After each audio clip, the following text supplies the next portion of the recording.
अस्सलाम वालेकुम स्टूडेंट्स। हमारे गॉस्कियन का एक टॉपिक चल रहा था। गॉस्कियन का एक टॉपिक चल रहा था जिसके अंदर हमने डिस्कस किया था, ये सारा लीनियर कम्बिनेशन को डिस्कस किए थे, लीनियर इंडिपेंडेंट और डिपेंडेंट को चेक किया था और ग्रामर को थोड़ा सा ब्रीफ किया था। ये लीनियर कम्बिनेशन था सारा डाटा। फिर हमने इस तरीके से लीनियर इंडिपेंडेंट और डिपेंडेंट को चेक किया और लास्ट में हमने ग्रामर रूल के बारे में थोड़ा सा आपको बताया था, जिसके अंदर मैंने एक स्पेशल केस लिया था कि अगर राइट हैंड साइड 0 आ जाए तो ax इक्वल टू 0 बन जाता है। ठीक है, तो यहाँ पे दो केस बनते हैं, या तो डिटर्मिनेंट ऑफ a 0 होगा या डिटर्मिनेंट ऑफ a 0 नहीं होगा। तो अब उसी की तरफ थोड़ा सा और आके आते हैं। ग्रामर रूल से ही मैं बता रहा हूँ कि अगर सपोज करें हमारे पास एक मैट्रिक्स सिस्टम के अंदर ax इक्वल टू 0 आ जाता है, तो यहाँ से हमारे पास दो केस बनते हैं। एक केस ये बनता है कि डिटर्मिनेंट ऑफ a जो होगा वो 0 हो जाएगा। ठीक है, और ये भी याद रखिएगा कि फिर x जो है वो 0 नहीं होगा। और दूसरा हमारे पास केस 2 ये है कि डिटर्मिनेंट ऑफ a जो है वो 0 ना हो और x क्या हो जाए, 0 हो जाए। यानी कि यहाँ पे देखें ना, आपको पता ही है कि या तो a 0 होगा या क्या होगा, x 0 होगा। दो ऑप्शन है, तो अगर a 0 होता है तो ऑब्वियसली फिर x 0 नहीं होता। हम ये चीज़ लिखते नहीं है मगर ये अंडरस्टूड होती है। अगर x 0 है तो डिटर्मिनेंट ऑफ a जो है वो 0 नहीं होगा। तो ये अंडरस्टूड होता है, वही दो केस मैंने यहाँ पे लिखे हैं। ठीक है, और कोई भी हमारे पास जो सिस्टम होता है वो उस तरह का होता है 2x minus 3y equal to 0 और x plus 7y equal to 0। Right side पे 0 आ जाता है। तो उससे फिर हम जब a बनाते हैं तो a आपके पास 2 माइनस 3 1 और 7 बनता है, x आपके पास x और y बनता है। तो याद रखिएगा, एक अननोन्स होते हैं और एक आपके पास नोन होते हैं। अब आते हैं जरा लीनियर कम्बिनेशन वाले टॉपिक की तरफ, गॉस्कियन की तरफ, जिसमें आपको मैंने कहा था कि अगर हमारे पास तीन फंक्शन है f1 f2 और f3, तीन फंक्शन है, तो इनका लीनियर कम्बिनेशन क्या होगा, c1 f1 plus c2 f2 plus c3 f3। This is the linear combination. ठीक है, और लीनियर कम्बिनेशन के बाद फिर हम c की वैल्यूज, क्योंकि c अननोन है, f जो है वो नोन है, ये आपको पता है। c1 c2 c3 नहीं पता, तो इनकी वैल्यूज निकालनी है। तो उसके लिए फिर हम क्या करते हैं, इक्वल टू 0 बना लेते हैं। जब इक्वल टू 0 बना लेते हैं तो फिर सही बात है, इसको सेटिस्फाई करने के लिए c1 c2 c3 तीनों कॉन्स्टेंट्स है ना, ये 0 भी हो सकते हैं और नहीं भी 0 हो सकते हैं। ठीक है, अच्छा, अब अगर ये 0 के इक्वल है तो जाहिर पता c1 c2 c3 की वैल्यूज निकालनी है। जब वैल्यूज निकालनी है तो उसके लिए फिर आपके पास जितने अननोन है उतने ही इक्वेशंस का होना लाजमी है। तो कितने अननोन है, तीन अननोन है, c1 c2 c3, तो तीन इक्वेशंस भी होनी चाहिए। ठीक है, अच्छा, अब गॉस्कियन ने ये किया था, गॉस्कियन ने ये कहा था कि आप इसका क्या करें, डेरिवेटिव ले लें। जितनी आपको इक्वेशन चाहिए आप उतनी क्या करें, इसकी डेरिवेटिव्स लेते जाएं। ये इक्वेशन 1 कर दी आपने, लीनियर कम्बिनेशन को इक्वल टू 0। अब अगर हम इसका डेरिवेटिव ले लेते हैं तो जाहिर है c1 तो कांस्टेंट है, इसका तो डेरिवेटिव 0 हो जाएगा। तो हम c1 का नहीं लेंगे, किसका डेरिवेटिव आएगा, f1 का। बाय पार्ट्स फार्मूला लगा लेना, तो c1 को छोड़ दिया इसका डेरिवेटिव, प्लस इसको छोड़ दिया तो इसका डेरिवेटिव, तो इसका डेरिवेटिव तो 0 हो जाएगा। इसलिए हमारे पास सिर्फ एक ही चीज़ आएगी कि c1 f1 डैश आ जाएगा, c2 f2 डैश आ जाएगा और c3 f3 dash equal to 0। ये हमारे पास दूसरी इक्वेशन बन जाएगी। और हमें कितने कांस्टेंट है, तीन है, c1 c2 c3। तो हमें इक्वेशंस भी कितनी चाहिए, तीन। तो हमें एक और डेरिवेटिव लेना पड़ेगा। तो c1 f1 डबल डैश हो जाएगा, plus c2 f2 double dash हो जाएगा, plus c3 f3 double dash equal to 0। तो ये हमारे पास तीन इक्वेशन, तीन अननोन के लिए हमने क्या किया, दो दफा डेरिवेटिव लेना पड़ा।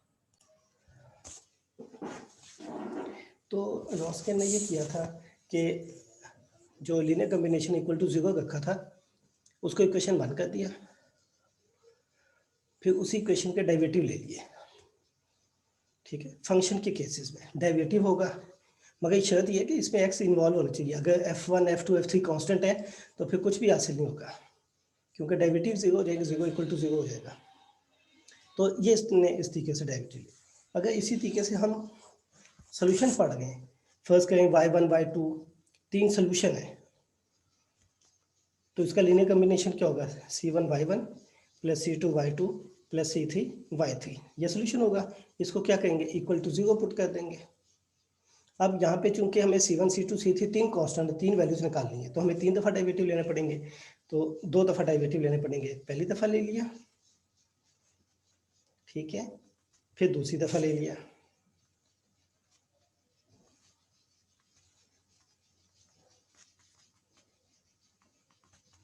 तो जितने कांस्टेंट होंगे उससे एक कम तक डेरिवेटिव लेना है, क्योंकि नंबर ऑफ इक्वेशंस बनानी है, तो एक इक्वेशन वो खुद भी तो है ना।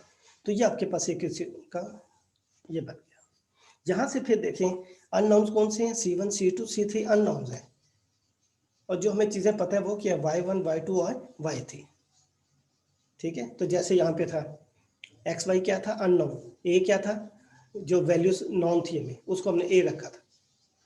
ठीक है, तो यहाँ पे वैल्यूज नॉन क्या है वो y1 y2 y3 है। ठीक है, हम इसको y का नाम दे देते हैं, तो y आपके पास क्या आ गया y1 y2 y3 y1 dash y2 dash y3 dash y1 double dash y2 double dash y3 double dash, ये आपका y आ गया। और जो कॉन्स्टेंट्स है उसको मैं c का नाम दे देता हूँ, तो क्या बनेगा c1 c2 c3, इसका ऑर्डर क्या है 3 × 1, इसका ऑर्डर क्या है 3 × 3। ठीक है, तो ये हमारे पास क्या बनता है cy = 0। अब यहाँ पे एक चीज़ और भी देखिएगा, ये क्या बन गया मैट्रिक्स cy = 0 बन गया। ठीक है, cy = 0। अब c आपका पास ये पड़ा हुआ है, y आपके पास ये पड़ा हुआ है, जब c और y को मल्टीप्लाई करना है तो ये फिर चीज़ गलत हो जाएगी। याद है ना कि इसका जो ऑर्डर है वो क्या है 3 × 1, y का ऑर्डर क्या है 3/3। तो ये इसके कॉलम इसकी रोज के इक्वल होने चाहिए, इक्वल नहीं है। इसका मतलब हम सी को इस पोजीशन में नहीं रखेंगे बल्कि c1 c2 c3 इस पोजीशन में रखेंगे 1 × 3, ताकि ये आपस में मल्टीप्लाइड हो सके। क्लियर होगी चीज़ ये, तो ये चीज़ हमारे पास आती है। तो जब cy = 0 हो जाता है, यहाँ पे अब cy = 0 हो गया, तो यहाँ से फिर अब आपके पास वो जो चीज़ मैं यहाँ पे बताया था कि जब दो मैट्रिसेस = 0 हो जाए तो या तो ये 0 होगा या ये 0 होगा। ठीक है, तो अब c जो है वो अननोन्स है, ये याद रखिएगा। हमने निकाला c1 c2 c3 की वैल्यूज निकाली है, वो 0 आती है कि नहीं आती है। अगर तो वो 0 आ गई तो ये तीनों क्या बनेंगे लीनियर इंडिपेंडेंट बन जाएंगे। अगर ये तीनों 0 नहीं आते तो ये लीनियरली डिपेंडेंट हो जाएंगे। ठीक है, ये अब मैं 3 सोल्यूशन वाले केस को डिस्कस करेगा। अच्छा, अब क्या हुआ cy = क्या हो गया 0, तो केस क्या बना, पहला केस क्या बन गया, या तो क्या होगा सी मैट्रिक्स है ना। ठीक है, डिटर्मिनेंट ऑफ सी जो होगा, सॉरी फिलहाल सिंपल केसेस में बता देता हूँ, सी 0 होगा या सी 0 नहीं होगा। दो केस है, सी 0 होगा और सी 0 नहीं होगा। हमने सी ही निकालना है, उसी को डिस्कस करना है। तो जब सी 0 होगा तो y 0 नहीं होगा, और जब y यहाँ पे सी 0 नहीं होगा तो y क्या होगा 0 होगा। अब y आपका मैट्रिक्स है 3/3 स्क्वायर मैट्रिक्स, तो उसका डिटर्मिनेंट डिस्कस किया जाएगा। सी का तो डिटर्मिनेंट हो ही नहीं सकता क्योंकि because this one is the 1 × 3, तो इसलिए हम डिटर्मिनेंट किसके साथ लिखेंगे y के साथ लिखेंगे।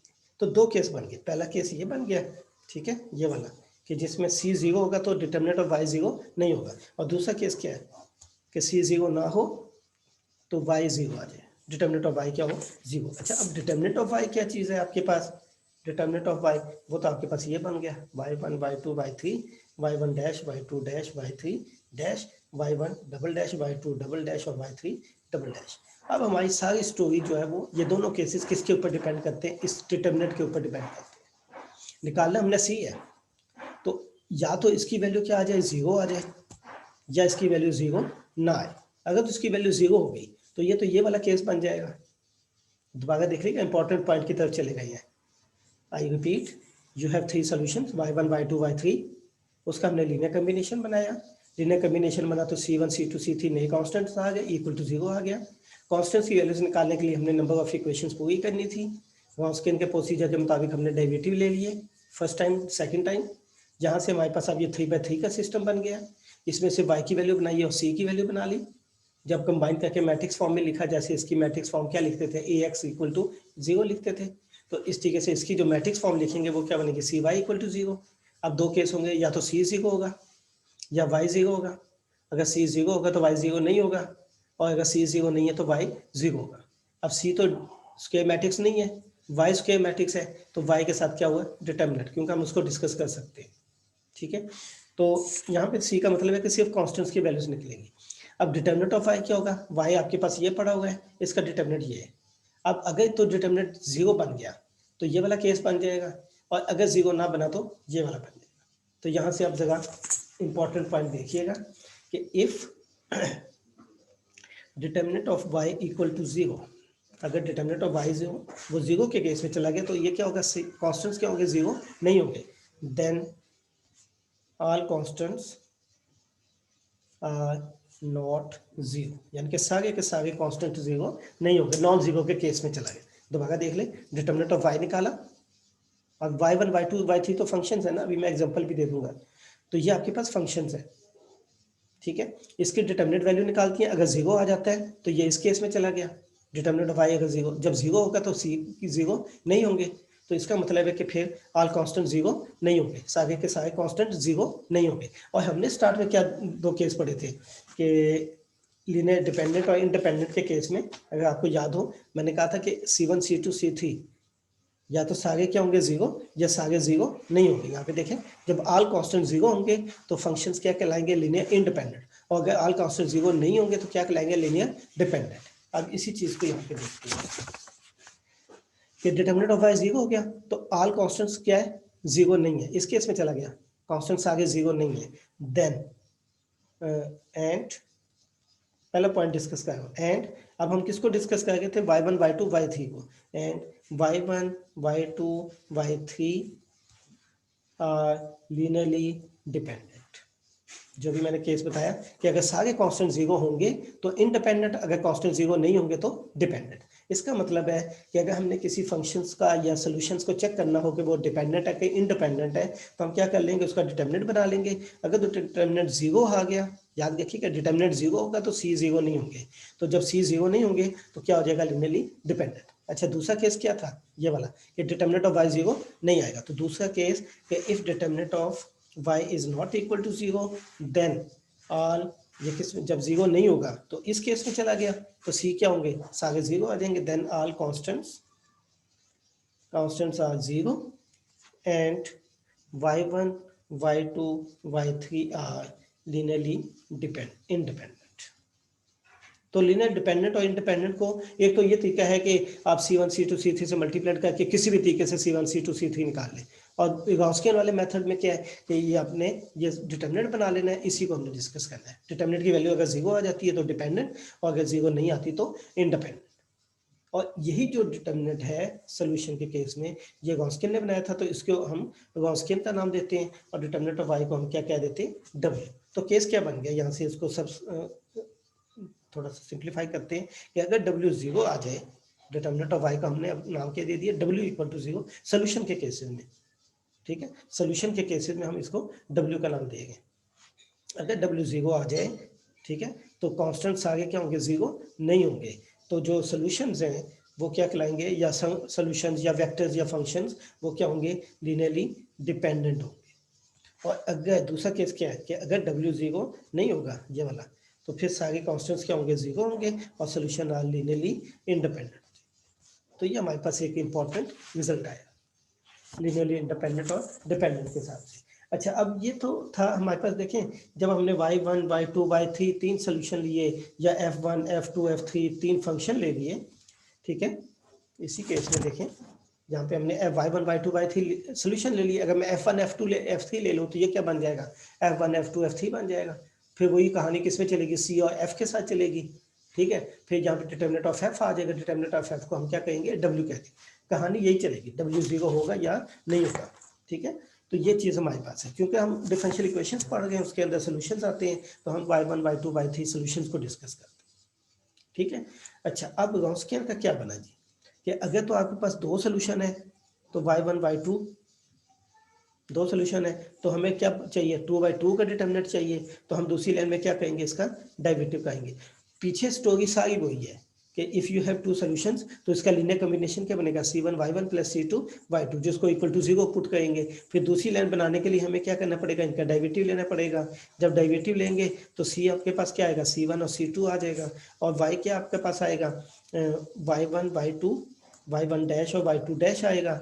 फिर इसका डिटरमिनेंट ऑफ उस तरीके से cy equal to zero put करके कहानी सारी वही चलती है, ठीक है। तो 2/2 में हमारे पास क्या बनेगा कि एक डेरिवेटिव लेना पड़ेगा, 2/2 बनाने के लिए हमें एक डेरिवेटिव लेना पड़ेगा। अगर तीन सोल्यूशन है तो फिर हमें तीन सोल्यूशन दिए जाएंगे, फिर उसके लिए हमें दो लाइनें और चाहिए होंगी, तो दो लाइनों के लिए हमें दो दफ़ा डेरिवेटिव लेने पड़ेंगे, y1 y2 y3 derivative, y1 dash y2 double dash और y3 डबल डैश। और अगर चार वाला होगा, इसी को जनरलाइज कर लें, तो n, अगर आपके पास सोल्यूशन क्या है, n है, y2 y3 से लेकर कितने हैं, n, तो याद रखिए डेरिवेटिव इससे एक कम है, अगर 3 है तो 2 है, 1 है तो 2 है, 4 सॉल्यूशंस होंगे तो 3 डेरिवेटिव तक जाएंगे। ये कितने सॉल्यूशन है n, तो हम कितने डेरिवेटिव तक जाएंगे, एक कम तक जाएंगे, तो y1 n-1, y2 n-1, एक डेरिवेटिव कम तक होगा तो yn और n-1 तक जाएंगे। तो ये हमारे पास गॉसियन जनरलाइजेशन। तो ये हमारे पास टोटल केस था गॉसियन का कि उसने क्या चीज़ की थी, कैसे की थी, वो लीनियर इंडिपेंडेंट और डिपेंडेंट के केस में कैसे उसने डिस्कस किया था। अच्छा, अब हम आते हैं कुछ एग्जांपल्स कर लेते हैं कि जैसे एक एग्जांपल लेते हैं।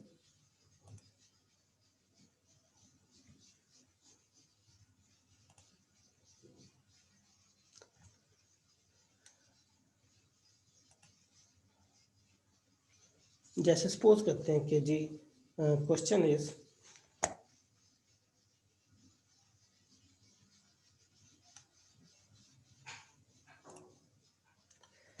क्वेश्चन ये है कि चेक वेदर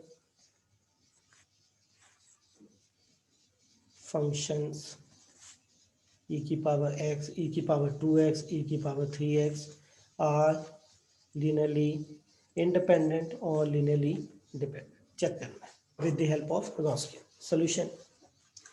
आपका पहला फंक्शन क्या दे दिया, e की पावर x, दूसरा फंक्शन क्या दे दिया, e की पावर 2x, तीसरा फंक्शन क्या दे दिया, e की power 3x। You are given 3 function. तो गॉसियन कैसे बनेगा, गॉसियन में हम क्या बनाते हैं, f1 f2 f3। दूसरा तरीका तो वही है कि c1 c2 c3 से मल्टीप्लाई करके इक्वल टू 0 करें, फिर इक्वेशंस बनाएं, उसको अपने तरीके से भी सॉल्व कर सकते हैं। ये जो आपको मैंने अभी बताया कि ये वाली जो स्टोरी हमने डिस्कस की थी, तो जब आप ये चीज़ बनाते हैं तो इसको अपने तौर पे भी सॉल्व कर सकते हैं। लाजमी नहीं है कि आप इसको इस तरीके से करें कि मैट्रिसेस फॉर्म ले जाएं। ठीक है। अच्छा, गॉसियन क्या बनता है, f1 dash f2 dash f3 dash f1 double dash f2 double dash f3 double dash. ये हमारा गॉसियन है जिसको अब आपने फाइंड आउट करना है। अच्छा, अब W की वैल्यू निकालते हैं। f1 आपके पास क्या है, e की पावर x, e की पावर 2x, e की पावर 3x। इसका डेरिवेटिव क्या आएगा, यही है एज इट इज। इसका डेरिवेटिव ये आएगा, इसका डेरिवेटिव ये आ जाएगा। फिर इसका डेरिवेटिव क्या आएगा, 4e की पावर 2x डबल डेरिवेटिव, इसके डेरिवेटिव लेते जाए, ये फंक्शन है इनके डेरिवेटिव लेते जाए, 9e की पावर 3x। अब इस डिटर्मिनेंट को हमने क्या करना है, ओपन करना है। ठीक है, अब इसको ओपन करते हैं डिटर्मिनेंट को, तो ex, ठीक है, इसके लिए बात कर रहा हूँ, w इज इक्वल टू ई की पावर x और साथ डिटर्मिनेंट क्या आएगा, 2e की पावर 2x, 3e की पावर 3x, 4e की पावर 2x और 9e की पावर 3x। डिटर्मिनेंट ओपन करना आपको आता है कि ये लिया तो ये इसका डिटर्मिनेंट, फिर माइनस दूसरा वाला फंक्शन लिया e की पावर 2x ये वाला, तो ये छोड़ दिया, तो e की पावर x, 3e की पावर 3x, e की पावर x, 9e की पावर 3x प्लस e की पावर 3x और क्या बनेगा, e की पावर x, 2e की पावर 2x, e की पावर x और 4e की पावर 2x। अब इसको ओपन करते हैं, तो इसको ओपन करते हैं तो e की पावर x है, जिससे जब ये मल्टीप्लाइड होगा तो 18 e की पावर 5x आ जाएगा, तो -12, चलो मैं कंप्लीट कर लेता हूँ, -12 e की पावर 5x ये बन जाएगा, माइनस e की पावर 2x, तो इसको ओपन करते हैं तो 9e की पावर 4x माइनस 3e की पावर 4x आ जाएगा, प्लस e की पावर 3x करें और यहाँ पे क्या आएगा, 4e की पावर 3x माइनस 2e की पावर 3x। फर्दर सिंप्लीफाई करते हैं, सो 18 माइनस 2 6, क्योंकि वेरिएबल सेम है तो 6 आ जाएगा, तो यह बन जाएगा 6e की पावर 6x। यहाँ से क्या बनेगा, 9 माइनस 3 6 आ जाएगा, तो -6e की पावर 6x और यहाँ से क्या बनेगा, +2e की पावर 6x। ये कैंसिल हो गया, तो w की वैल्यू क्या आ गई, 2e की पावर 6x, जो कि 0 नहीं है। और हमारा जो फार्मूला बना था वो क्या बना था कि w 0 हो सकता है, w 0 नहीं हो सकता, तो इसका ऑपोजिट लेना है। अगर w 0 है तो c 0 नहीं होगा, अगर w 0 नहीं है तो c क्या होगा, 0 होगा, अपोजिट जाना है। तो w की वैल्यू क्या निकली है, 0 नहीं निकली। दिस इंप्लाइज दैट कि c इज इक्वल टू 0, ये वाला केस हो गया, c 0। दिस इंप्लाइज दैट कि ये जो वेक्टर्स थे, फंक्शन थे f1 f2 f3 ये वाले, ये e की पावर x, e की पावर 2x, e की power 3x are linearly independent. ये सब 0 होंगे तो इंडिपेंडेंट, आज़ाद है। तो इस तरीके से हमने इसको डिस्कस करना था कि गॉसियन में कैसे हम चेक करते हैं कि ये। अच्छा, अब इसी के रिलेटेड एक चीज़ और बतानी थी कि फर्स्ट करें वो जो चीज़ अभी थोड़ी देर पहले हमने की थी, तो उसके अंदर एक चीज़ आई थी कंप्लीमेंट्री फंक्शन सोल्यूशन के हवाले से। सपोज करते हैं कि आपके पास एक इक्वेशन है ये वाली, सपोज करते हैं कि ये आपके पास एक डिफरेंशियल इक्वेशन है। क्वेश्चन ये देता है, क्वेश्चन इज कि find the complementary and general solution. इसके अंदर क्या निकालना है अपने, कंप्लीमेंट्री और जनरल सॉल्यूशन। दूसरा क्या कह सकता है, फाइंड दी, बल्कि फाइंड ना करें, चेक करें, चेक फॉर सब सॉल्यूशंस। मैं भी थोड़ा सा आगे जाके, और तीसरा ये करें कि चेक करें कि वेदर सॉल्यूशंस आर इंडिपेंडेंट और डिपेंडेंट, ये भी चेक करना। अब सॉल्यूशंस वही है, y1 y2, इसके अंदर कितने आएंगे वो हमने चेक करने। सबसे पहले तो इसको भी अपने तरीके से जो हमने पढ़ा हुआ है, होमोजीनियस है, ठीक है, और ये गॉस्कियन वाला केस होमोजीनियस के लिए होता है, ठीक है। अच्छा, यहाँ से हम इसको कैरेक्टरिस्टिक फॉर्म में लिख लेते हैं, ठीक है। तो ये कैरेक्टरिस्टिक इक्वेशन क्या बनेगी, m square minus m minus 6 equal to 0। इसके फैक्टर्स बना लें, ठीक है। तो m की वैल्यूज आ गई -2 और m इक्वल टू 3 आ गए। तो बाई सी जो बनेगा, बाई सी इक्वल टू वो क्या बनेगा, c1 e की power -2x plus c2 e की पावर 3x। तो ये बाई सी। और जनरल सोल्यूशन वो क्या बनेगा, y equal to c1 e की power -2x plus c2 e की पावर 3x। वो भी यही बनेगा क्योंकि आपको पता ही कि वाई सी और वाई इक्वल होते हैं होमोजीनियस के केस में। तो ये अब आपके पास क्या हो गया, कंप्लीमेंट्री सोल्यूशन भी निकला है और जनरल सोल्यूशन भी निकला है, ये वाली चीज़। दूसरा क्या कहता, सब सोल्यूशन। सब सोल्यूशन का मतलब है कि इसके अंदर मैंने कहा था कि C1 के साथ जो चीज़ होती है वो भी सोल्यूशन होता है, और C2 के साथ जो चीज़ होती है वो भी सोल्यूशन होती है। हियर सब सोल्यूशन जो होंगे वो क्या होंगे, y1 इक्वल टू e की पावर -2x और y2 क्या होंगे, e की पावर 3x, ठीक है। ये आपके सब सॉल्यूशंस हो गए। तीसरा क्या था, चेक करना था कि इंडिपेंडेंट है कि डिपेंडेंट। तो तीसरे केस के लिए हम क्या करेंगे, गॉसियन बना लेंगे। गॉसियन क्या होगा, y1 y2 y1 डैश और y2 डैश, इसकी वैल्यू फाइंड आउट कर लेंगे। y1 आपका क्या है, -2x e की पावर 3x, इसका डेरिवेटिव ले लें। और यहाँ पे क्या आएगा, 3 e की पावर 3x, डिटर्मिनेंट को ओपन करते हैं तो ये आएगा 3 e की पावर x प्लस 2 e की पावर x आ जाएगा। तो ये आएगा 5 e की power x which is not equal to 0। जब w 0 नहीं है तो this implies that constant 0 होंगे। this implies that कि y1 और y2 are linearly independent।